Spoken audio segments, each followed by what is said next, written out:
Il arrive un moment dans la vie où vous réalisez que votre force seule ne suffit pas. Vous essayez de tout maintenir ensemble, mais plus vous vous accrochez, plus les choses vous échappent des mains. Vous livrez des batailles dans votre esprit, dans votre foyer, dans vos relations et dans votre cœur.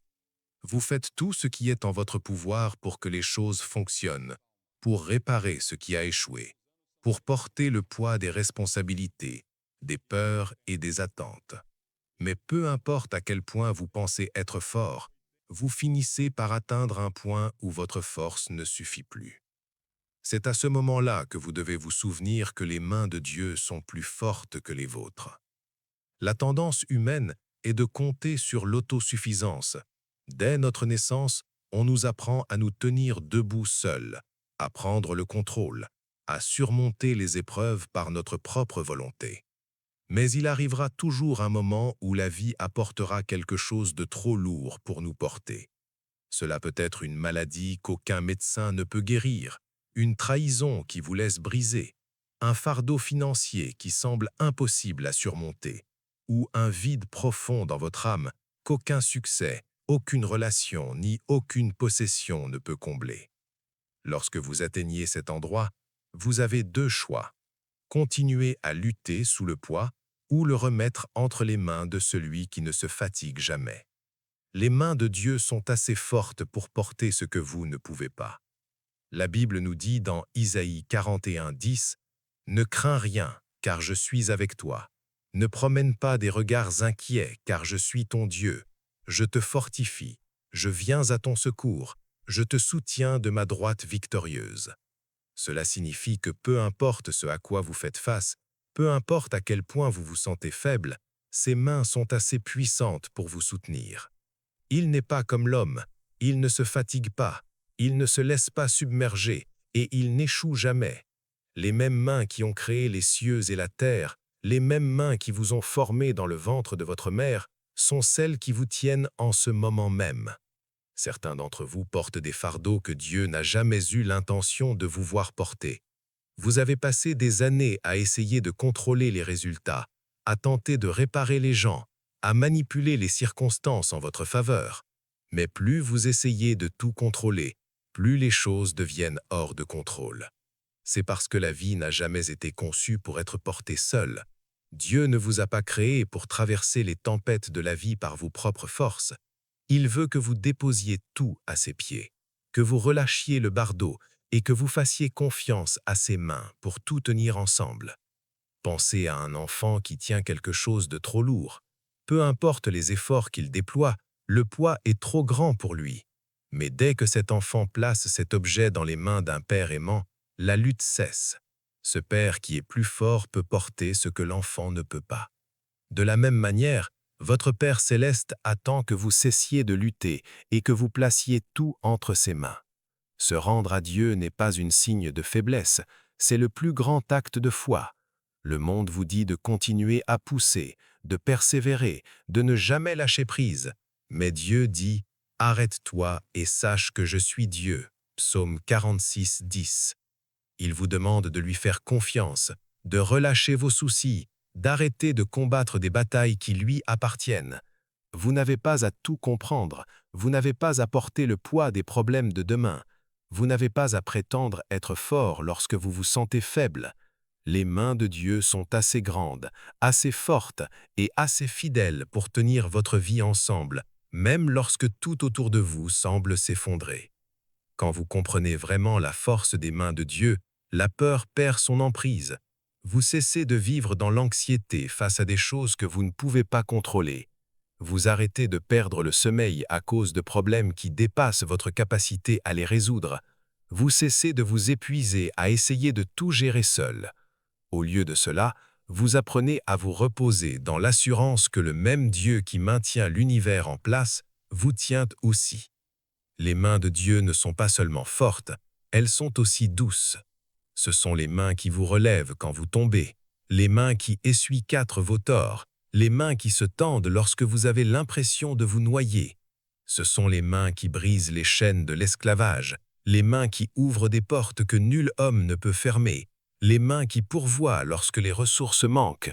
Ces mains sont puissantes à sauver, puissantes à guérir, puissantes à restaurer. Alors pourquoi portez-vous encore ce que vous auriez dû placer dans ses mains? Pourquoi vous inquiétez-vous encore de choses qu'il a déjà promis de prendre en charge? Pourquoi vous épuisez-vous encore à essayer de réparer ce que seul Dieu peut réparer? Ses mains sont plus fortes que les vôtres, sa sagesse est plus grande que la vôtre, son pouvoir dépasse tout ce que vous pourriez jamais comprendre. Et le moment où vous choisissez de relâcher vos bardeaux dans ses mains, c'est le moment où vous trouverez enfin la paix. Faire confiance à Dieu est l'un des plus grands défis de la vie, car cela exige quelque chose dont la plupart des gens ont du mal à se défaire: lâcher prise.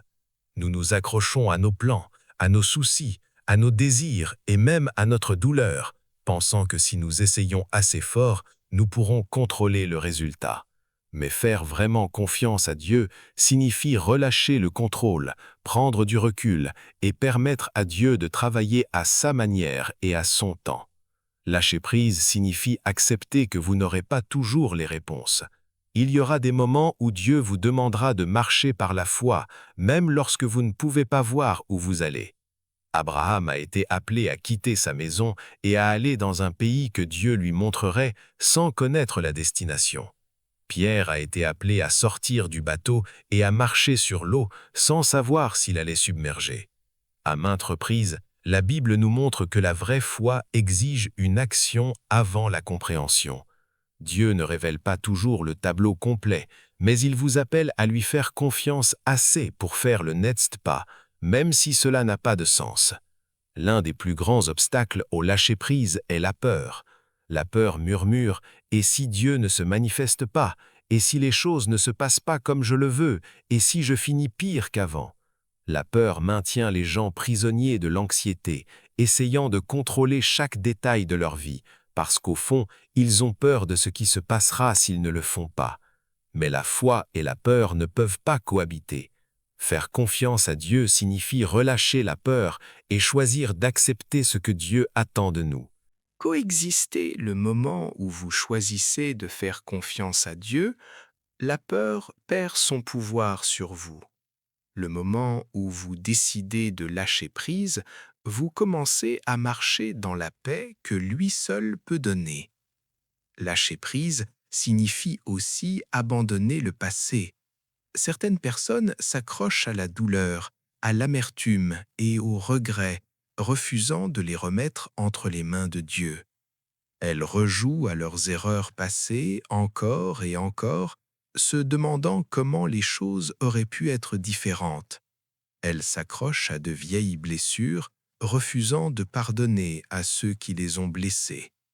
Mais vous ne pouvez pas pleinement faire confiance à Dieu tout en vous agrippant aux choses qu'il vous demande de lâcher. Sa guérison ne peut commencer que lorsque vous laissez aller les choses qui vous alourdissent. Faire confiance à Dieu signifie aussi abandonner l'avenir. Beaucoup de gens sont consumés par l'inquiétude de ce que demain apportera. Ils se stressent à propos des finances, de leur carrière, de leurs relations et des décisions, essayant de planifier chaque détail de leur vie.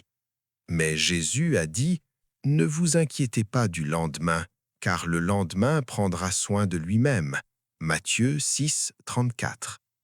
Quand vous faites confiance à Dieu, vous comprenez qu'il sait déjà ce qui vous attend.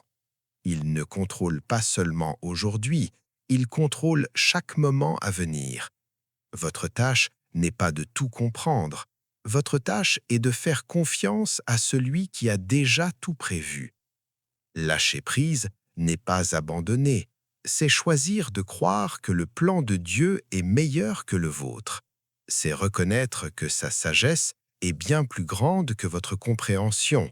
C'est vous reposer dans la vérité que même lorsque les choses semblent hors de contrôle, il est toujours aux commandes. C'est abandonner votre volonté, vos désirs, vos peurs et votre avenir entre ses mains, sachant qu'il ne vous faillira jamais. Il y a une vérité que chaque personne doit comprendre. Les plans de Dieu sont plus grands que les nôtres. Peu importe à quel point nous planifions soigneusement nos vies, Peu importe combien d'efforts nous mettons à faire aller les choses à notre manière, il arrivera toujours un moment où nous réaliserons que nos plans sont limités.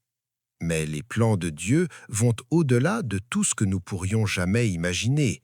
Ses voies sont plus hautes, sa sagesse est plus profonde, et sa vision s'étend bien au-delà de ce que nous pouvons voir. Les gens luttent souvent avec cette réalité parce qu'ils veulent être en contrôle. Ils veulent dicter comment les choses devraient se passer, quand elles devraient arriver et quel devrait être le résultat. Mais la vie ne se déroule pas toujours selon les attentes humaines. Parfois, des portes qui semblent parfaites restent fermées. Parfois, les opportunités que nous voulons désespérément nous échappent. Parfois, des choses que nous n'avons jamais voulues entrent dans nos vies, changeant tout. Dans ces moments-là, il est facile de remettre Dieu en question. Il est facile de se demander pourquoi il permet que certaines choses arrivent. Il est facile de douter s'il nous guide vraiment. Mais la foi n'est pas une question de comprendre chaque détail. C'est une question de faire confiance au fait que son plan est plus grand, même quand nous ne le voyons pas. Les plans de Dieu ne sont pas limités par les contraintes humaines. Ce qui nous semble être un échec peut être le fondement de quelque chose de bien plus grand. Joseph, dans la Bible, avait des rêves de grandeur, mais au lieu de s'élever au pouvoir immédiatement, il fut vendu comme esclave par ses propres frères, faussement accusé et jeté en prison. Aux yeux humains, sa vie semblait être une catastrophe après l'autre, mais Dieu avait un plan. Chaque trahison, chaque épreuve, chaque moment douloureux le préparait pour la position que Dieu avait préparée pour lui. Si Joseph avait été libéré de prison trop tôt, il n'aurait jamais été au bon endroit au bon moment pour interpréter le rêve de Pharaon et devenir le deuxième en commandement d'Égypte. Ce qui semblait être un long et douloureux détour était en réalité le chemin parfait vers son destin. Beaucoup de gens font l'erreur de mesurer le plan de Dieu selon leur propre calendrier. Ils supposent que si quelque chose ne se produit pas quand ils s'y attendent, cela signifie que Dieu les a oubliés. Mais Dieu n'est jamais pressé et il n'est jamais en retard. Son timing est précis et son plan se déroule exactement comme il le devrait. Il y a des saisons d'attente qui ont un but. Il y a des moments de retard qui sont en réalité des actes de protection divine. Il y a des fois où ce que nous voulons ne nous est pas donné parce que Dieu a quelque chose de bien meilleur en réserve. Le travail que vous n'avez pas obtenu, la relation qui s'est terminée, l'opportunité qui vous a échappé, et si ces choses n'étaient jamais censées faire partie de votre histoire, et si Dieu vous redirigeait vers quelque chose qui apporterait une bénédiction bien plus grande que tout ce que vous avez jamais imaginé. Les plans de Dieu ne sont pas seulement plus grands, ils sont aussi conçus pour votre bien.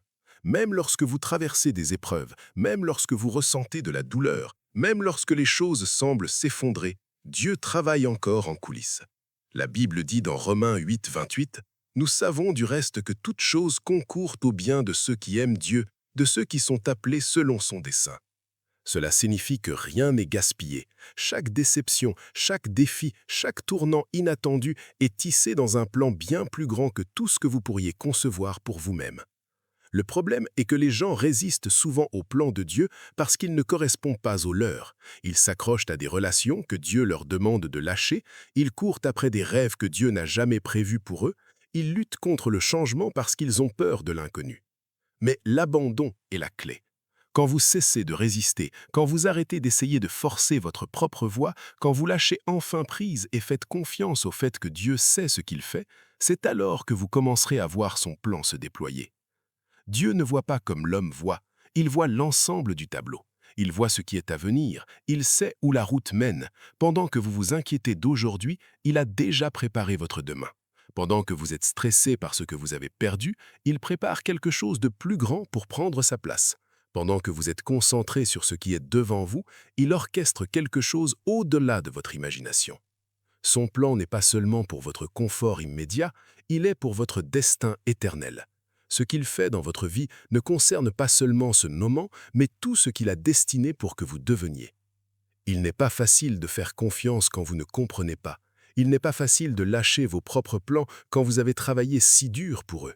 Mais quand vous croyez vraiment que les plans de Dieu sont plus grands, vous ne vivrez plus dans la peur de l'inconnu.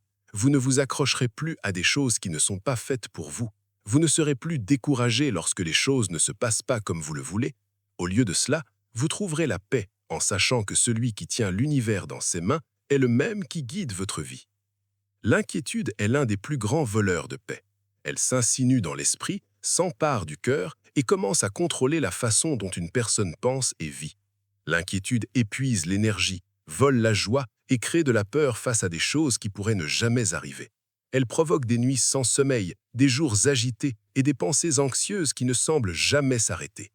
Mais peu importe combien une personne s'inquiète, cela ne change jamais le résultat. L'inquiétude ne résout pas les problèmes, elle ne fait que les amplifier. Elle n'apporte pas de solution, elle n'apporte que du stress. Pourtant, tant de gens se retrouvent piégés dans ce cycle, incapables de se libérer. Dieu n'a jamais voulu que son peuple vive dans un état d'anxiété. Il n'a pas dessiné le cœur humain pour porter le poids du monde. C'est pourquoi il nous appelle à prier au lieu de nous inquiéter. Philippiens 4:6 dit « Ne vous inquiétez de rien, mais en toute chose faites connaître vos besoins à Dieu par des prières et des supplications avec des actions de grâce. » Ce n'est pas juste une suggestion, c'est un commandement. Dieu sait que l'inquiétude ne mène nulle part, mais la prière ouvre la porte à la paix. Quand une personne prie, elle détourne son attention du problème pour la porter sur celui qui détient la solution. Elle enlève ses fardeaux de ses propres épaules pour les placer dans les mains d'un Dieu qui est plus que capable de les gérer. La prière est l'antidote à l'inquiétude. Ce n'est pas juste un rituel religieux, mais une ligne directe de communication avec le Créateur de l'univers. C'est l'acte de remettre chaque peur, chaque préoccupation et chaque inconnu dans les mains d'un Père aimant. Pourtant, beaucoup de gens traitent la prière comme un dernier recours au lieu d'une première réponse. Ils épuisent d'abord tous les efforts humains et chaînent toutes les solutions possibles. Et ce n'est que lorsqu'ils ont atteint la fin de leur propre force qu'ils se tournent enfin vers Dieu. Mais la prière n'a jamais été prévue comme un plan de secours, elle était censée être le fondement de la vie. Certaines personnes hésitent à prier parce qu'elles pensent que leurs problèmes sont trop petits pour que Dieu s'en soucie. Elles supposent qu'il est trop occupé avec des problèmes plus importants, que leurs luttes personnelles ne sont pas assez significatives pour être présentées devant lui. Mais rien n'est plus éloigné de la vérité. Le même Dieu qui a créé les vastes galaxies est le même Dieu qui connaît le nombre de cheveux sur votre tête. Il se coussine de chaque détail de votre vie. Aucun problème n'est trop grand pour qu'il le gère et aucune préoccupation n'est trop petite pour qu'il la remarque. Il invite son peuple à tout lui apporter, chaque peur, chaque besoin, chaque espoir et chaque inquiétude. L'inquiétude est un signe de confiance mal placée. Elle révèle qu'une personne se fie de sa propre capacité, plutôt que du pouvoir de Dieu. Quand quelqu'un s'inquiète, il dit en substance « Je ne crois pas que Dieu s'occupera de ça ». Mais quand ils choisissent de prier, ils disent « Je fais confiance au fait que Dieu est en contrôle ».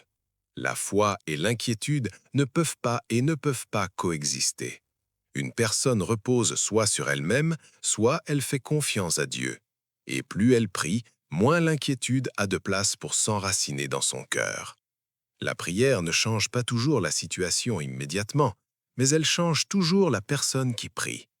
Elle détourne l'attention du problème vers la présence de Dieu. Elle remplace la peur par la foi. Elle prend l'inconnu et le place entre les mains de celui qui sait tout. Et à mesure qu'une personne prie davantage, elle commence à voir que Dieu a toujours été en contrôle. Les choses qui les inquiétaient autrefois n'ont plus le même pouvoir sur elles, car elles ont appris à les remettre à celui qui a le dernier mot. Dieu n'a jamais manqué de prendre soin de son peuple. Le même Dieu qui a fourni de la manne dans le désert, qui a calmé la tempête d'un seul mot, qui a ressuscité les morts, est le même Dieu qui entend chaque prière aujourd'hui. Il n'est pas distant, il n'est pas inconscient, il n'est pas impuissant. Il est présent, il écoute et il est plus que capable. L'inquiétude n'accomplit rien, mais la prière change tout. Et quand une personne apprend vraiment à prier au lieu de s'inquiéter, elle expérimentera une paix que le monde ne peut pas comprendre. La vie est remplie de moments qui n'ont pas de sens. Il y a des moments où des portes se ferment de manière inattendue, où des épreuves surviennent sans avertissement, où des prières semblent rester sans réponse et où le chemin à venir est incertain. C'est dans ces moments que beaucoup de gens remettent Dieu en question. Il se demande pourquoi il permet les difficultés, pourquoi il ne révèle pas toujours ses plans, pourquoi les choses ne se passent pas comme ils s'y attendent. Mais la vérité est que Dieu travaille de manière mystérieuse. Ses plans dépassent de loin la compréhension humaine. Ses méthodes sont plus élevées que le raisonnement humain, et son timing est parfait, même s'il ne correspond pas aux attentes humaines. Tout au long des Écritures, Dieu a montré qu'il ne travaille pas toujours de la manière dont les gens s'y attendent. Quand il a voulu libérer Israël de l'esclavage en Égypte, il n'a pas utilisé une armée. Il a envoyé un homme nommé Moïse, avec rien d'autre qu'un bâton et une parole de Dieu. Quand il a voulu vaincre un géant nommé Goliath, il n'a pas choisi un puissant guerrier. Il a choisi un jeune berger avec une fronde et 5 pierres. Quand il a voulu sauver le monde, il n'a pas envoyé un roi conquérant. Il a envoyé son fils né dans une mangeoire pour mourir sur une croix. Les voies de Dieu ne sont pas celles des hommes. Il n'opère pas selon la logique humaine et il n'a pas besoin de l'approbation humaine pour accomplir son dessein. Souvent, les gens ne reconnaissent pas la main de Dieu à l'œuvre parce qu'ils le cherchent au mauvais endroit. Ils s'attendent à des signes grandioses et à des réponses immédiates, mais Dieu agit souvent de manière discrète et inattendue. Il peut utiliser des épreuves pour façonner le caractère, des retards pour construire la patience, des déceptions pour rediriger les chemins, et même la douleur pour produire un grand dessein. Ce qui peut sembler être un revers est souvent une préparation pour quelque chose de plus grand. Ce qui semble être un rejet est parfois une protection divine. Ce qui ressemble à une prière sans réponse est souvent Dieu préparant quelque chose de meilleur que ce qui a été demandé. L'histoire de Joseph dans la Bible est un exemple parfait de la manière dont les voies mystérieuses de Dieu se déploient. Joseph avait des rêves de grandeur, mais au lieu de s'élever au pouvoir immédiatement, il fut vendu comme esclave par ses propres frères, faussement accusé et jeté en prison. Si quelqu'un avait raison de douter du plan de Dieu, c'était bien Joseph. Mais à travers chaque épreuve, Dieu travaillait en coulisses. Chaque trahison, chaque moment de souffrance, chaque retard le menait à la position que Dieu avait préparée pour lui. Quand le moment fut bon, Joseph fut élevé au pouvoir en Égypte, et les mêmes frères qui l'avaient trahi durent venir à lui pour obtenir de l'aide. En regardant en arrière, Joseph pouvait voir que Dieu était en contrôle tout le temps. Ce qui était destiné au mal, Dieu l'a utilisé pour le bien. Les voies mystérieuses de Dieu sont souvent mieux comprises avec du recul. Au milieu de la tempête, il est difficile de voir sa main à l'œuvre. Au cœur de l'incertitude, il est difficile de faire confiance au fait qu'il a un plan. Mais ceux qui restent un jour en fidèles arrière et réaliseront que chaque pas, même les douloureux, avait un but. La perte d'emploi qui semblait dévastatrice à l'époque a conduit à une meilleure opportunité. La relation qui s'est terminée a fait place à la bonne personne. La porte fermée qui a causé de la frustration a protégé de quelque chose qui aurait conduit à du mal. La foi signifie faire confiance à Dieu, même quand rien n'a de sens. Cela signifie croire qu'il travaille, même quand il n'y a pas de preuves visibles. Cela signifie s'accrocher à ses promesses, même quand tout semble aller dans la direction opposée. Les voies de Dieu peuvent être mystérieuses, mais elles ne sont jamais sans dessein. Il voit ce que l'homme ne peut pas voir, il sait ce que l'homme ne peut pas savoir, et il orchestre toujours quelque chose de bien plus grand que ce qui peut être imaginé. Il n'est jamais en avance, jamais en retard et jamais dans l'erreur. Ce qui peut sembler confus maintenant aurait un jour un sens parfait, car Dieu est toujours en contrôle, même quand la vie semble incertaine. La patience et la foi sont inséparables. Une personne ne peut pas vraiment marcher dans la foi sans apprendre à attendre le timing de Dieu, et elle ne peut pas développer la patience sans faire confiance au fait que les promesses de Dieu se réaliseront. Pourtant, dans un monde qui exige des résultats instantanés, la patience est souvent vue comme une faiblesse. Les gens veulent des réponses rapides, des solutions immédiates et des percées instantanées.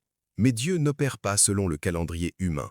Il agit selon son plan parfait, et ce plan nécessite souvent d'attendre.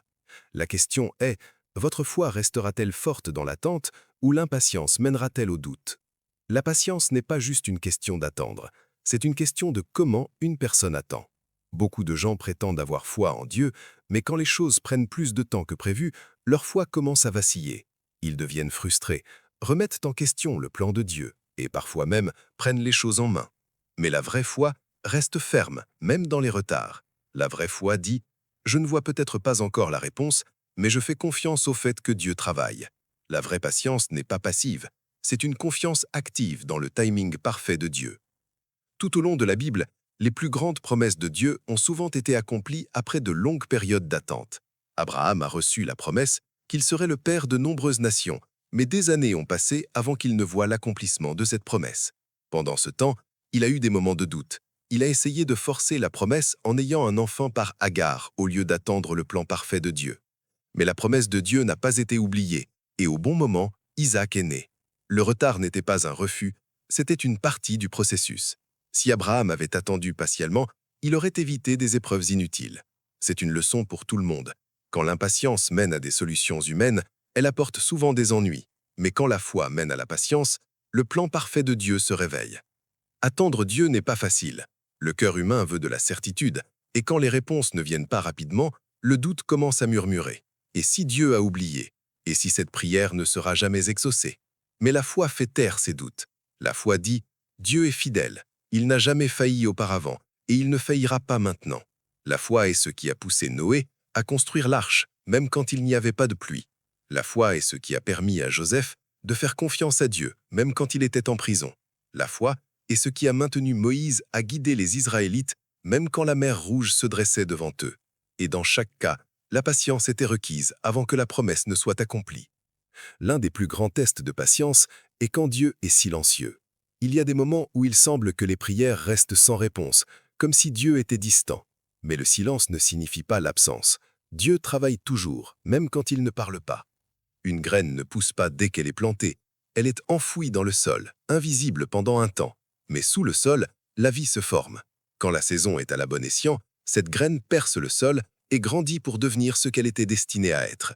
C'est ainsi que Dieu travaille. La saison d'attente n'est pas gaspillée, c'est une saison de préparation. La patience est un signe de maturité. Un enfant pleure pour une gratification immédiate, mais un adulte comprend que certaines choses prennent du temps. De même, la maturité spirituelle, La patience se montre dans la capacité à faire confiance à Dieu, même quand la réponse ne vient pas tout de suite.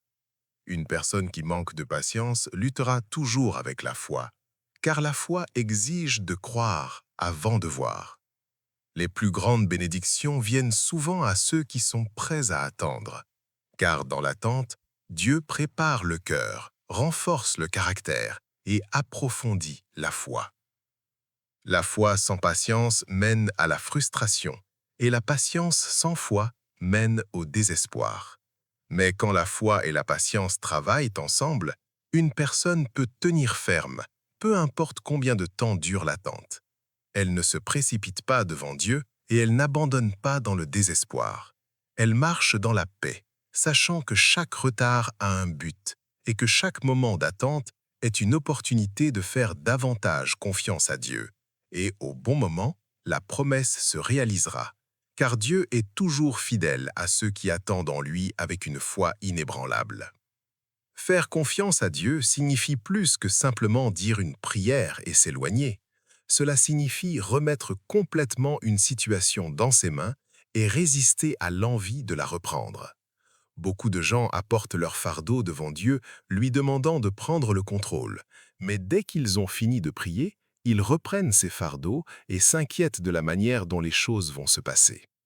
Mais la vraie foi ne consiste pas seulement à placer quelque chose dans les mains de Dieu, elle consiste à le laisser là. L'abandon est l'une des choses les plus difficiles à faire, car la nature humaine veut le contrôle. Les gens veulent résoudre les problèmes, trouver des solutions et déterminer les résultats. Ils veulent savoir quand, comment et pourquoi les choses vont se passer. Mais la foi exige une réponse différente. La foi dit « Dieu, je te donne ceci, parce que je sais que tu es plus sage, plus fort et plus capable que moi. » La foi reconnaît que les voies de Dieu sont plus hautes et que ses plans sont plus grands, même quand ils n'ont pas de sens. Beaucoup de gens luttent avec cela, car la peur et le doute essaient de prendre le dessus. Ils se demandent si Dieu écoute vraiment, ils se demandent s'il va se manifester.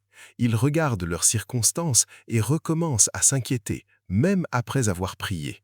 Mais dès qu'une personne reprend son problème dans ses propres mains, elle le retire de celle de Dieu. Elle sort de la confiance pour entrer dans l'anxiété.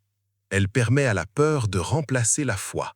La Bible dit dans 1 Pierre 5, 7, « Déchargez-vous sur lui de tous vos soucis, car lui-même prend soin de vous. » Décharger n'est pas la même chose que retenir. Décharger signifie jeter quelque chose loin de soi et le laisser là où il atterrit. Dieu ne veut pas que son peuple porte des fardeaux qui ne leur étaient jamais destinés. Il leur demande de relâcher ces fardeaux dans ses mains et de faire confiance au fait qu'il les gérera à sa manière parfaite. Abraham a dû apprendre cette leçon. Quand Dieu lui a promis un fils, il a cru à la promesse. Mais comme les années passaient sans aucun signe d'accomplissement, lui et Sarah ont décidé de prendre les choses en main. Au lieu d'attendre Dieu, ils ont essayé de forcer la promesse par un effort humain, et en conséquence, ils ont affronté des luttes inutiles. Mais quand Abraham s'est finalement complètement abandonné au timing de Dieu, la promesse s'est réalisée exactement comme Dieu l'avait prévu. C'est ce qui se passe quand les gens laissent vraiment les choses dans les mains de Dieu. Il agit de manière que lui seul peut accomplir. L'inquiétude ne change pas une situation, mais elle change le cœur. Elle vole la paix, épuise l'énergie et affaiblit la foi. Elle pousse les gens à douter de la bonté de Dieu et à oublier sa fidélité passée. Mais quand une personne remet vraiment quelque chose à Dieu et refuse de le reprendre, elle expérimente une paix qui ne peut être expliquée. Philippiens 4, 6 et 7 dit « Ne vous inquiétez de rien, mais en toute chose, faites connaître vos besoins à Dieu par des prières et des supplications avec des actions de grâce. Et la paix de Dieu, qui surpasse toute intelligence, gardera vos cœurs et vos pensées en Jésus-Christ. » La paix vient quand une personne fait pleinement confiance au fait que Dieu est en contrôle. Laisser quelque chose dans les mains de Dieu ne signifie pas être passif. Cela ne signifie pas ne rien faire ou ignorer ses responsabilités. Cela signifie faire ce que Dieu a appelé une personne à faire et lui faire confiance pour le reste. Cela signifie prier, croire et avancer sans peur. Cela signifie résister à la tentation de manipuler les résultats ou de forcer les solutions. Cela signifie être patient, même quand les choses sont incertaines, et cela signifie rester ferme dans la foi, sachant que Dieu travaille toujours, même quand sa main n'est pas encore visible. Dieu est fidèle. Il n'a jamais failli. Il n'a jamais fait d'erreur. Il n'a jamais oublié une promesse. Quand quelque chose est placé dans ses mains, c'est au meilleur endroit possible. Il n'y a pas d'endroit plus sûr, pas de plan plus sage, pas de pouvoir plus grand. Et quand une personne abandonne vraiment ses fardeaux à lui et refuse de les reprendre, elle verra Dieu agir de manière que lui seul peut accomplir. Quand vous mettez quelque chose dans les mains de Dieu, laissez-le là. Faire pleinement confiance à Dieu signifie abandonner chaque peur, chaque fardeau et chaque question sans réponse, sans essayer de contrôler le résultat. L'inquiétude et le doute essaieront toujours de s'insinuer, mais la foi les repousse et dit « Dieu, je te fais confiance, peu importe quoi. » Son timing est parfait, ses voies sont plus hautes et ses plans sont toujours pour le bien de ceux qui l'aiment. La patience et la foi vont de pair. Attendre Dieu n'est jamais du temps perdu. C'est une préparation pour ce qu'il va accomplir. Il travaille de manières qui ne sont pas toujours comprises sur le moment, mais sa sagesse dépasse de loin la compréhension humaine. Sa force est plus grande, ses mains sont plus fortes. Et quand une personne s'abandonne vraiment à lui, elle trouve une paix qui ne peut être ébranlée. Le choix est simple, s'accrocher à la peur ou s'accrocher à la foi. Porter le poids seul ou le placer dans les mains de celui qui tient l'univers. Dieu travaille toujours, se déplace toujours et reste toujours fidèle. Faites-lui pleinement confiance et il ne faillira jamais. Beaucoup de gens se disent dire chrétiens, mais que cela signifie-t-il vraiment? Est-ce juste un titre, une tradition ou quelque chose de plus? La vérité est qu'être chrétien ne se résume pas à porter une croix autour du cou, à aller à l'église le dimanche ou à dire une prière avant les repas. Ce n'est pas une question d'être né dans une famille chrétienne ou de célébrer Noël et Pâques.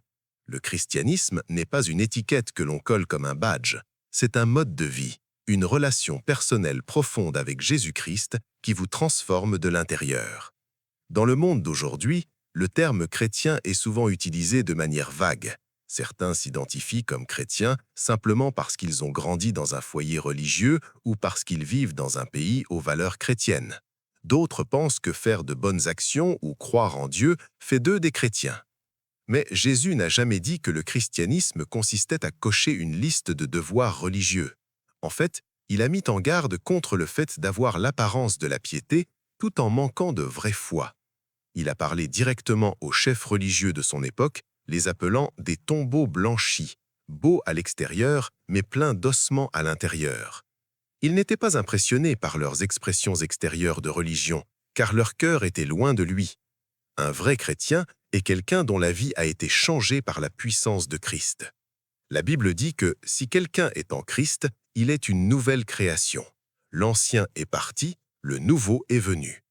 Cela signifie que le christianisme ne consiste pas à modifier son comportement ou à suivre un ensemble de règles, mais à être transformé de l'intérieur, à avoir son cœur changé par Dieu. Quand une personne rencontre vraiment Christ, quelque chose se produit qui va au-delà des simples mots ou des apparences extérieures. Ses désirs changent, ses priorités se modifient et sa façon de penser est renouvelée. L'une des plus grandes idées fausses est que fréquenter l'Église fait automatiquement de quelqu'un un chrétien. Bien que l'Église soit une partie importante de la vie d'un croyant, assister simplement au service ne signifie pas qu'une personne suit vraiment Christ. Une personne peut être assise dans une église tous les dimanches pendant des années et ne pas avoir de relation avec Jésus. Le christianisme ne concerne pas la proximité d'un bâtiment d'église, mais la proximité avec Christ lui-même. Il s'agit de le connaître personnellement, pas seulement de savoir des choses sur lui. Il y a une différence énorme entre connaître des faits sur quelqu'un et avoir une connexion profonde et personnelle. Beaucoup de gens savent des choses sur Jésus, qu'il a accompli des miracles, qu'il est mort sur la croix, qu'il est ressuscité. Mais connaissent-ils comme leur Seigneur et Sauveur? Ont-ils abandonné leur vie à lui? Être chrétien signifie suivre Christ dans tous les aspects de la vie. Cela signifie le laisser guider, façonner les décisions et être le fondement de tout. Ce n'est pas juste croire en lui, c'est lui appartenir. Jésus a dit « Si vous m'aimez, gardez mes commandements ». La vraie foi se reflète dans l'obéissance, dans la volonté de vivre selon la parole de Dieu, pas seulement quand c'est pratique, mais en toutes circonstances. Certaines personnes traitent le christianisme comme une identité sociale. Elles réclament le titre, mais continuent de vivre comme elles veulent. Mais Jésus a clairement dit qu'être son disciple exige un engagement. Il a dit que quiconque veut le suivre doit se renier lui-même, prendre sa croix chaque jour et le suivre. Ce n'est pas une décision ponctuelle ou un effort occasionnel, c'est un abandon quotidien. Cela signifie mettre de côté les désirs personnels, résister aux tentations du monde et vivre dans l'obéissance à Dieu. Ce n'est pas toujours facile, mais c'est le chemin vers la vraie paix et la joie. Le christianisme concerne la transformation. Il ne s'agit pas d'amélioration personnelle ou d'efforts moraux. Il s'agit d'être né de nouveau.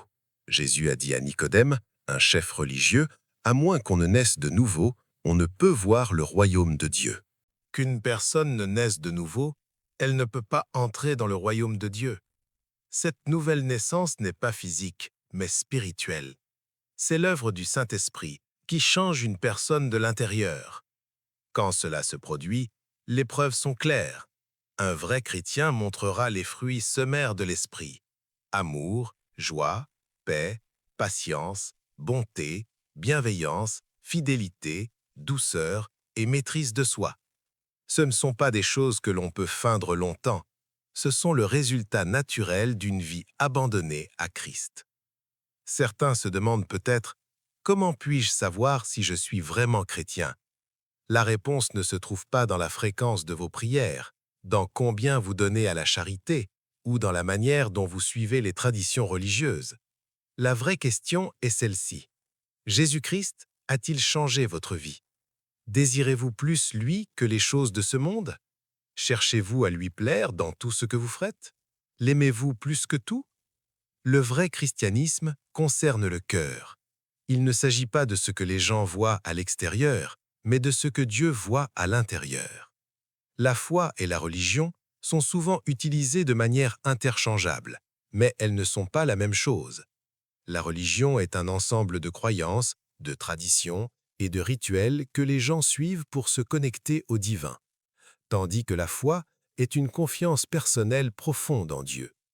Beaucoup de gens pratiquent ainsi la religion sans vraiment avoir la foi.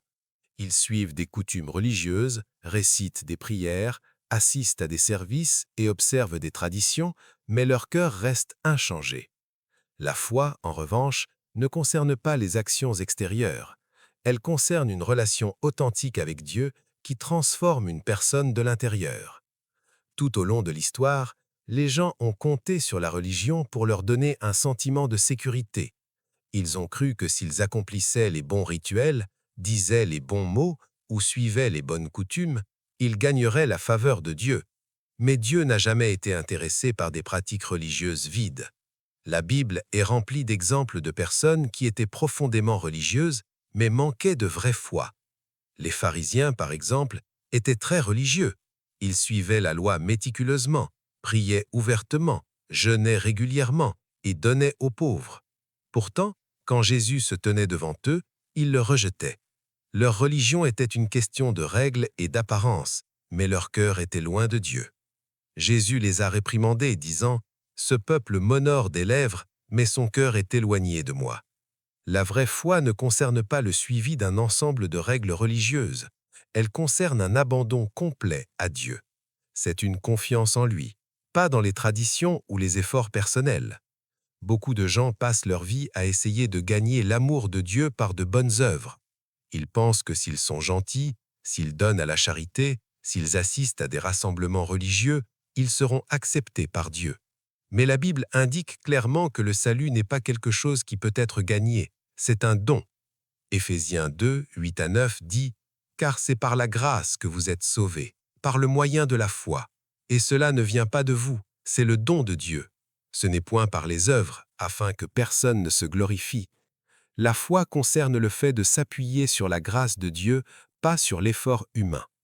La religion crée un état d'esprit de performance où les gens croient qu'ils doivent constamment prouver qu'ils sont dignes devant Dieu. Cela conduit à la peur, à la culpabilité et à l'incertitude. Ils se demandent s'ils ont assez prié, s'ils ont fait assez de bien, s'ils ont suivi toutes les bonnes traditions. Mais la foi apporte la liberté. Quand une personne fait vraiment confiance à Dieu, elle ne vit plus dans la peur de ne pas répondre aux exigences religieuses. Elle se repose dans l'assurance que l'amour de Dieu n'est pas basé sur ce qu'elle fait, mais sur qui il est. La foi concerne une relation, pas des rituels. Une personne peut passer toute sa vie à pratiquer la religion et ne jamais connaître Dieu personnellement. Elle peut lire des textes religieux, réciter des prières et suivre des traditions sans jamais expérimenter la présence de Dieu dans sa vie. La foi est différente. La foi est une connexion vivante et intime avec Dieu.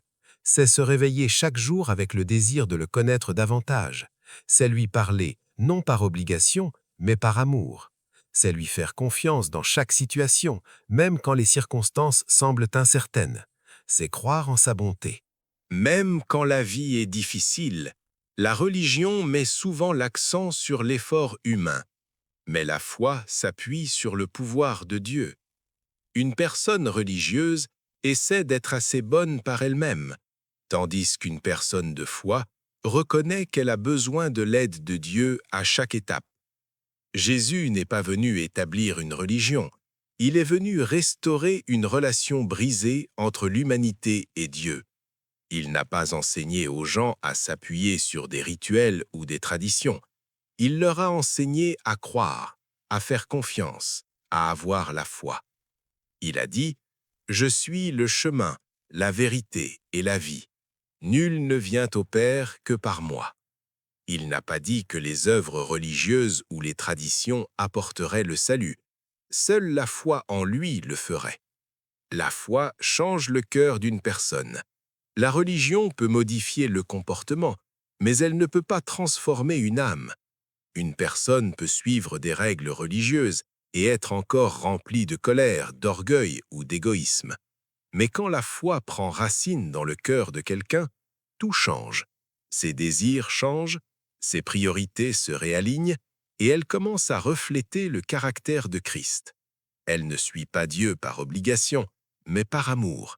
Elle ne le sert pas pour gagner son approbation, mais parce qu'elle a déjà reçu sa grâce. La foi concerne le fait de faire confiance à Dieu, même quand les choses n'ont pas de sens. La religion cherche souvent à tout contrôler et à tout expliquer. Mais la foi exige l'abandon. Cela signifie croire que Dieu est en contrôle, même quand la vie est incertaine. Cela signifie faire confiance à son plan, même qu'il ne correspond pas aux attentes personnelles. La foi n'exige pas de réponse, elle repose dans la souveraineté de Dieu. Une vie transformée est la marque de la vraie foi. Ce n'est pas simplement un changement d'habitude, une décision d'être plus religieux ou un effort pour devenir une meilleure personne. Une vie transformée est le résultat d'une rencontre avec Jésus-Christ, un changement profond et durable qui commence dans le cœur et se reflète dans tous les domaines de la vie. Quand une personne s'abandonne vraiment à Christ, elle n'est pas simplement améliorée, elle est rendue nouvelle. La Bible déclare que si quelqu'un est en Christ, il est une nouvelle création. L'ancienne vie est partie et une nouvelle vie a commencé. Cette transformation n'est pas quelque chose qui se produit sur la surface, c'est un renouvellement complet de l'âme. Beaucoup de gens essaient de se changer eux-mêmes par la discipline personnelle, les rituels religieux ou les efforts moraux, mais la vraie transformation n'est pas réalisée par la force humaine, c'est l'œuvre de Dieu dans la vie d'une personne. Le monde enseigne l'amélioration personnelle, mais Christ apporte une transformation du cœur. Il y a une différence entre modifier son comportement et être changé de l'intérieur. Une personne peut essayer d'arrêter de mauvaises habitudes, de parler différemment ou d'agir plus gentiment, mais sans un changement du cœur, ses efforts ne seront que temporaires. La vraie transformation ne concerne pas la suppression du péché, mais le fait d'être libéré de son pouvoir. Avant de rencontrer Christ, une personne vit selon la chair, guidée par des désirs égoïstes, l'orgueil et les ambitions mondaines. Ses pensées, ses choix et ses priorités sont centrés sur elle-même. Mais quand Christ entre dans la vie d'une personne, tout change. Les désirs de la chair n'ont plus de contrôle, car l'Esprit de Dieu commence à guider. Les choses qui semblaient importantes autrefois, l'argent, le succès, la reconnaissance, le plaisir, perdent leur allure, En prise, et un nouveau dessein prend leur place. Au lieu de chercher la satisfaction personnelle, une vie transformée cherche à honorer Dieu. Au lieu de suivre les voies étroites du monde, un cœur transformé suit les voies de Christ. Cette transformation ne signifie pas qu'une personne devient parfaite du jour au lendemain. Le processus de croissance spirituelle continue tout au long de la vie, mais les preuves du changement sont indéniables. Les choses qui apportaient autrefois du plaisir ne satisfont plus, et les péchés qui semblaient appétits auparavant provoquent maintenant de la conviction. Le Saint-Esprit travaille à l'intérieur, guidant, corrigeant et affinant. Le désir de plaire à Dieu devient plus fort que le désir de plaire au monde. L'un des signes les plus clairs d'une vie transformée est un changement de priorité. Avant Christ, la vie est centrée sur l'ambition personnelle et les plaisirs temporaires. Mais quand une personne est changée par Dieu, son attention se détourne des préoccupations terrestres pour se tourner vers des questions éternelles. Elle commence à voir les gens différemment, à aimer différemment et à vivre avec un dessein plus grand qu'elle-même. Elle ne court plus après l'approbation du monde, mais cherche à glorifier Dieu dans tout ce qu'elle fait. Une autre preuve de la transformation est la manière dont une personne réagit aux épreuves et aux défis. Avant de connaître Christ, les difficultés apportent peur, anxiété et frustration. Mais une vie transformée fait confiance à la souveraineté de Dieu, même au milieu de la souffrance. Au lieu d'être contrôlée par les circonstances, elle s'appuie sur la foi. Elle comprend que Dieu travaille toutes choses pour son bien et que les épreuves sont des opportunités de croissance. Elle ne réagit plus avec amertume ou colère, mais avec patience et confiance. Une vie transformée se reflète également dans les relations.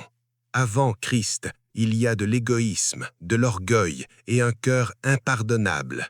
Mais quand Dieu change une personne, l'amour remplace la haine, l'humilité remplace l'arrogance et le pardon remplace le ressentiment. Une personne qui a été pardonnée par Dieu apprend à pardonner aux autres. Une personne qui a expérimenté l'amour de Christ commence à aimer sans égoïsme. Au lieu de garder rancune, elle étend la grâce. Au lieu de chercher la vengeance, elle montre la miséricorde. Le monde ne peut pas comprendre ce genre de changement. Il ne peut être expliqué par le raisonnement ou l'effort humain. C'est l'œuvre surnaturelle de Dieu dans le cœur d'une personne. Quand Jésus marchait sur la terre, il ne disait pas simplement aux gens d'être meilleurs, il transformait leur vie. Il a pris des pécheurs et en a fait des pêcheurs d'hommes. Il a pris des collecteurs d'impôts et les a transformés en disciples. Il a pris les brisés, les perdus et les exclus et leur a donné un nouveau dessein. Ce même pouvoir est encore à l'œuvre aujourd'hui. Beaucoup de gens prétendent croire en Dieu, mais la croyance seule ne transforme pas une vie. Une personne peut reconnaître l'existence de Dieu et rester inchangée. La vraie foi n'est pas que des mots, c'est un abandon qui mène à la transformation. Quand une personne est vraiment sauvée, sa vie porte des preuves. Elle ne continue pas dans ses anciennes voies, car son cœur a été renouvelé. Ses actions, ses désirs et ses attitudes reflètent la présence de Christ en elle.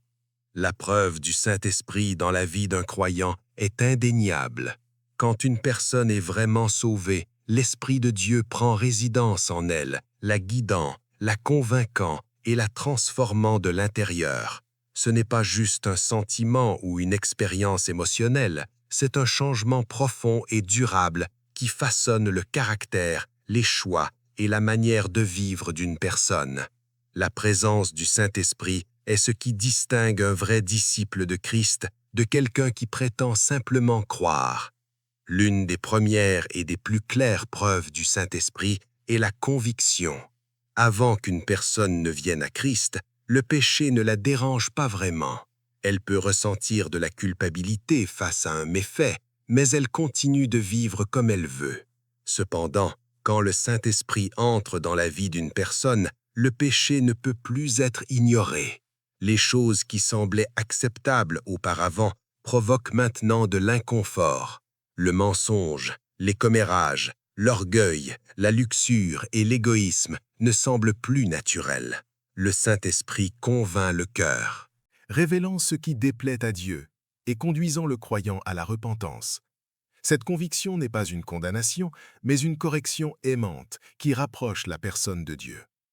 Un autre signe de la présence du Saint-Esprit est une faim croissante pour la parole de Dieu. Avant le salut, lire la Bible peut sembler ennuyeux ou confus, mais quand l'Esprit commence à travailler, les mots des Écritures prennent vie. La Bible n'est plus juste un texte religieux, elle devient la parole vivante de Dieu, parlant directement au cœur. Une personne guidée par le Saint-Esprit ne lit pas la Bible par obligation, mais par un profond désir de connaître Dieu davantage. Elle aspire à la vérité spirituelle, cherchant la sagesse et la direction dans tous les domaines de la vie. L'Esprit ouvre sa compréhension, révélant les vérités de Dieu d'une manière que l'esprit humain seul ne pourrait jamais saisir. Un caractère transformé est aussi une preuve de l'œuvre du Saint-Esprit. La Bible décrit le fruit de l'Esprit comme étant l'amour, la joie, la paix, la patience, la bonté, la bienveillance, la fidélité, la douceur et la maîtrise de soi. Ces qualités ne viennent pas naturellement à la nature humaine. Les gens peuvent essayer d'être bons ou patients par eux-mêmes, mais le vrai fruit spirituel est produit uniquement par le pouvoir du Saint-Esprit. Une personne qui luttait autrefois avec la colère commence à montrer de la douceur. Quelqu'un qui vivait dans l'anxiété trouve une paix inexplicable.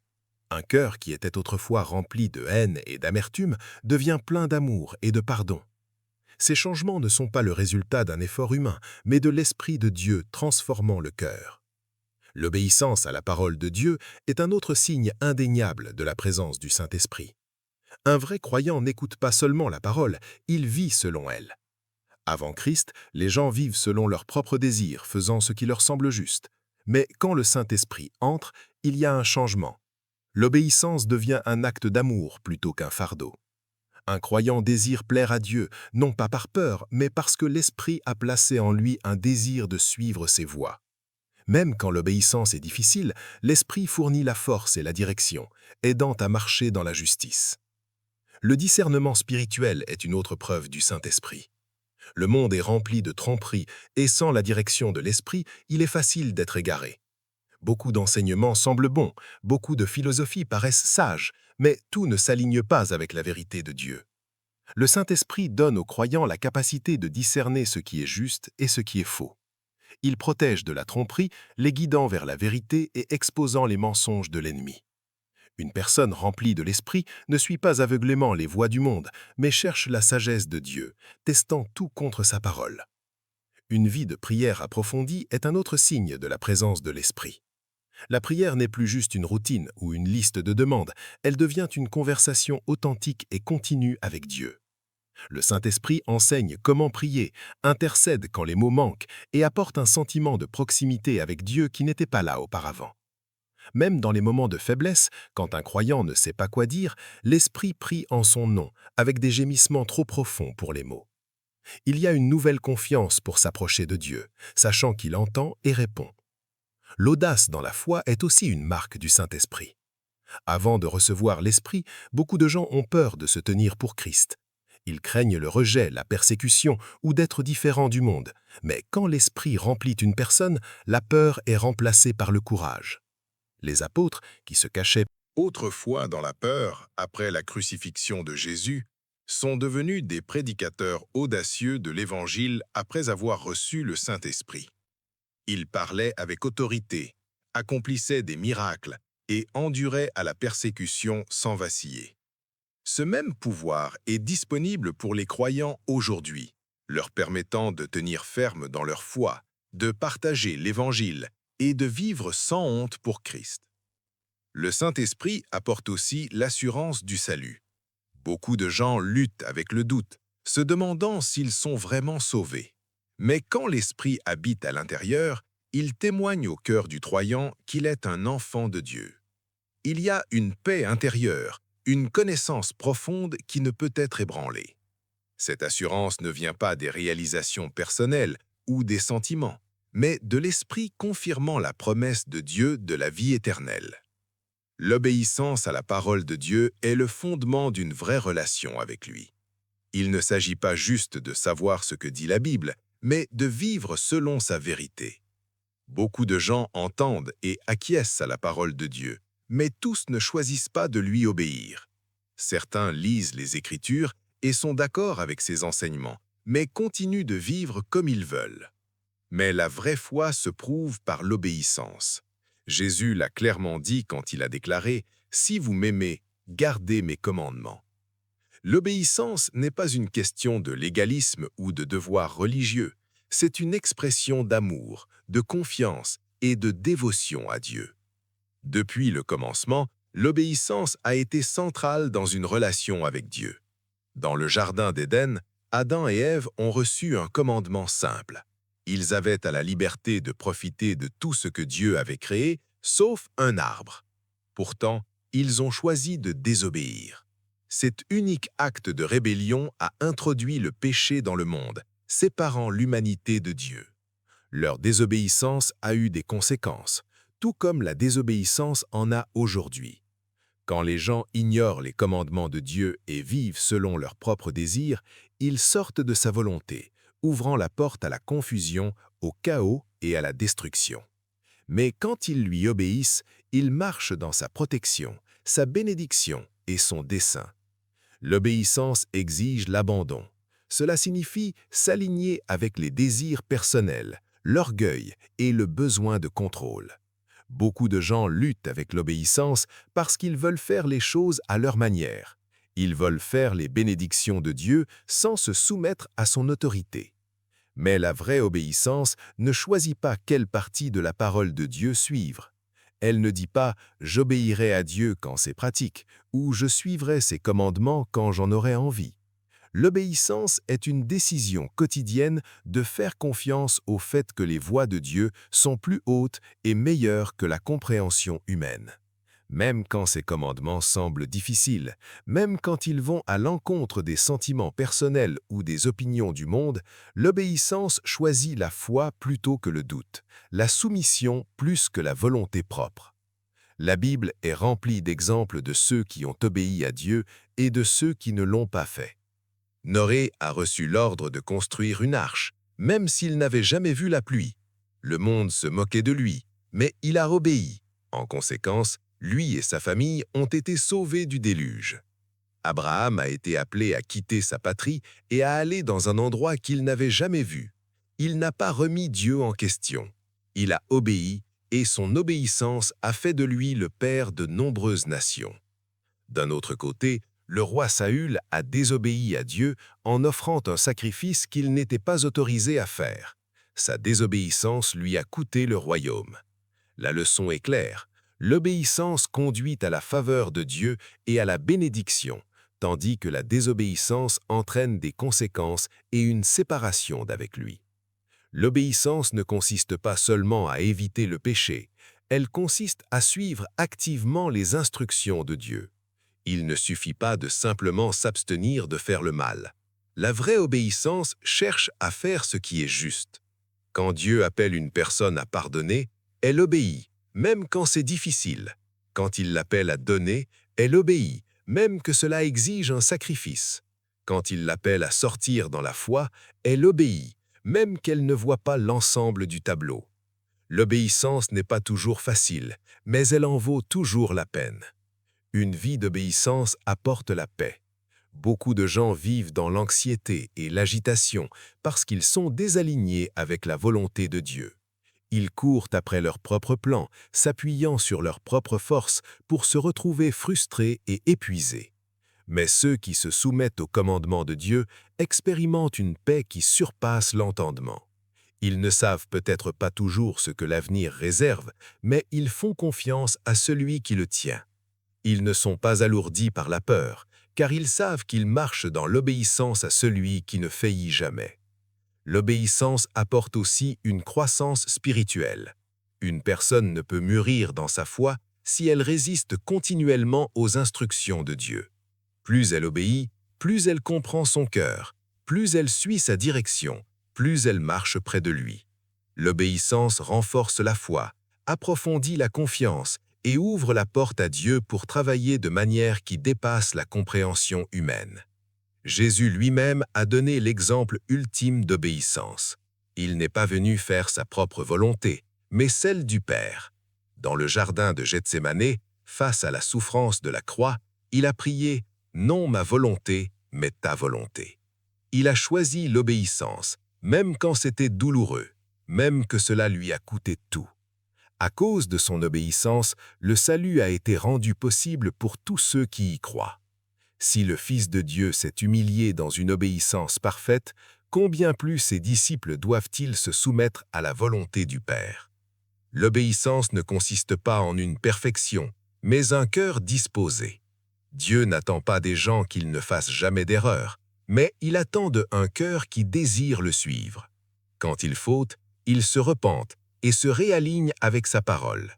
Un vrai disciple de Christ ne vit pas dans une rébellion constante, mais dans une quête continue de l'obéissance. C'est à travers cette obéissance qu'ils expérimentent la plénitude de la présence de Dieu, la profondeur de son amour et la puissance de ses promesses. La repentance et l'abandon sont au cœur d'une vraie relation avec Dieu. Sans repentance, il n'y a pas de pardon, et sans abandon, il n'y a pas de vraie transformation.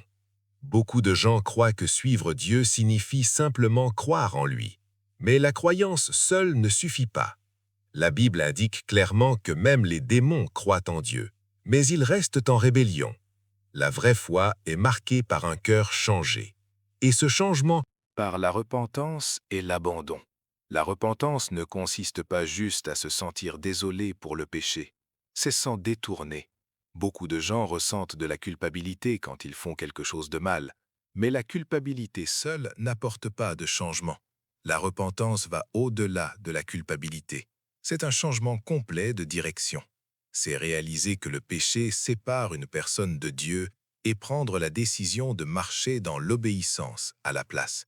La repentance ne concerne pas le fait d'essayer d'être une meilleure personne par la force humaine. C'est reconnaître le besoin de la miséricorde de Dieu et lui permettre de changer le cœur. Tout au long des Écritures, la repentance a toujours été une exigence pour ceux qui cherchent Dieu. Jean-Baptiste a prêché la repentance avant que Jésus ne commence son ministère, appelant les gens à se détourner de leurs péchés et à préparer leur cœur pour la venue du Messie. Jésus lui-même a prêché la repentance, déclarant que le royaume de Dieu était proche. Il n'a pas simplement invité les gens à croire en lui, il les a appelés à se repentir. Sans repentance, la foi est vide, car la vraie foi conduit à une vie changée. La repentance exige de l'humilité. Beaucoup de gens résistent à la repentance parce qu'ils ne veulent pas admettre qu'ils ont tort. L'orgueil les empêche de reconnaître leurs besoins de Dieu. Ils justifient leurs actions, se comparent aux autres et trouvent des excuses pour leurs péchés. Mais la repentance ne peut pas se produire dans un cœur qui refuse de s'humilier. Une personne doit venir devant Dieu avec honnêteté, reconnaissant sa propre faiblesse et son incapacité à se sauver elle-même. Elle doit admettre que le péché n'est pas juste une erreur ou une faiblesse, c'est une rébellion contre un Dieu saint. La vraie repentance ne blâme pas les autres ni ne minimise les méfaits. Elle prend pleine responsabilité et cherche la miséricorde de Dieu. La repentance exige aussi de la sincérité. Ce n'est pas juste dire les bons mots ou passer par des motions religieuses. Dieu voit le cœur et il sait quand la repentance est authentique. Certaines personnes confessent leurs péchés mais n'ont aucune intention de changer. Elles demandent pardon mais continuent de vivre de la même manière. La vraie repentance ne concerne pas l'utilisation de la grâce de Dieu comme une excuse pour continuer à pécher. Elle concerne le fait de se détourner complètement du péché. C'est un engagement à vivre différemment, à suivre les voies de Dieu au lieu des désirs personnels. L'abandon est l'étape suivante après la repentance. Beaucoup de gens veulent le pardon, mais ils ne veulent pas abandonner le contrôle de leur vie à Dieu. Ils veulent le salut sans l'obéissance, la grâce sans l'engagement. Mais Jésus a clairement dit que le suivre exige l'abandon. Il a dit « Si quelqu'un veut être mon disciple, qu'il renonce à lui-même, qu'il prenne sa croix chaque jour et qu'il me suive. » L'abandon concerne le fait de lâcher les plans personnels, les désirs et le contrôle. Il s'agit de faire pleinement confiance à Dieu, même quand ses voies n'ont pas de sens. L'abandon signifie renoncer au droit de vivre sa vie selon ses propres termes. Beaucoup de gens luttent avec l'abandon parce qu'ils ont peur de ce que cela coûtera. Ils s'inquiètent de ce qu'ils devront peut-être abandonner, de ce que les autres penseront ou de la manière dont leur vie changera. Mais l'abandon ne concerne pas la perte, il concerne le gain. Quand une personne s'abandonne à Dieu, elle ne perd rien de vraiment précieux. Elle gagne tout. Elle échange la peur contre la paix, la faiblesse contre la force et les plaisirs temporaires contre la joie éternelle. L'abandon n'est pas une décision ponctuelle, c'est un engagement quotidien. Chaque jour, un croyant doit choisir de soumettre ses pensées, ses désirs et ses actions à Dieu. Il doit résister à la tentation de reprendre le contrôle dans ses propres mains et faire confiance au fait que le plan de Dieu est plus grand que tout ce qu'il pourrait créer pour lui-même. L'abandon est un acte de foi. Croire que les voies de Dieu sont plus hautes, que sa sagesse est plus grande et que son amour est plus profond que tout ce que le monde peut offrir. La repentance et l'abandon vont de pair. Une personne ne peut pas vraiment s'abandonner à Dieu sans d'abord se repentir de ses péchés. Et la vraie repentance conduit naturellement à l'abandon. Quand une personne se repent, elle se détourne de son ancienne vie. Mais l'abandon est ce qui lui permet de marcher dans la nouvelle vie que Dieu a pour elle. Sans abandon, la repentance devient des mots vides. Sans repentance, l'abandon devient vide de sens. Ensemble, ils marquent le début d'une vie pleinement dévouée à Dieu. La repentance et l'abandon apportent la liberté. Beaucoup de gens vivent dans l'esclavage du péché, de la peur et de la culpabilité parce qu'ils refusent de se repentir et de s'abandonner à Dieu. Ils portent le poids de leur passé, essayant de réparer leur vie par eux-mêmes pour se retrouver piégés dans le même cycle. Mais quand ils se repentent vraiment et s'abandonnent à Dieu, ils soulèvent ce fardeau. Ils enlèvent leurs péchés aussi loin que l'Est est de l'Ouest. Ils remplissent leur cœur de paix, sachant qu'ils ne sont plus définis par leur passé, mais par sa grâce. Dieu est toujours prêt à recevoir ceux qui se repentent et s'abandonnent. Personne n'est trop loin, aucun péché n'est trop grand, et aucun passé n'est trop brisé. La Bible promet que si une personne confesse ses péchés, Dieu est fidèle et juste pour les pardonner et les purifier de toute iniquité. Il ne repousse pas ceux qui viennent à lui avec un cœur sincère. Il les accueille à bras ouverts, prêts à restaurer, renouveler et transformer. L'assurance du salut est l'une des plus grandes promesses que Dieu donne à ceux qui placent leur foi en lui. C'est la confiance profonde et inébranlable qu'une personne est sauvée, non à cause de ses propres efforts, mais à cause de l'œuvre achevée de Jésus-Christ. Beaucoup de gens luttent avec des doutes sur leur salut, mais le salut n'est pas basé sur l'effort humain. Il est basé sur la promesse de Dieu, et il est fidèle à tenir sa parole. Le salut n'est pas un sentiment, c'est une réalité ancrée dans la vérité de la parole de Dieu. Les sentiments changent de jour en jour.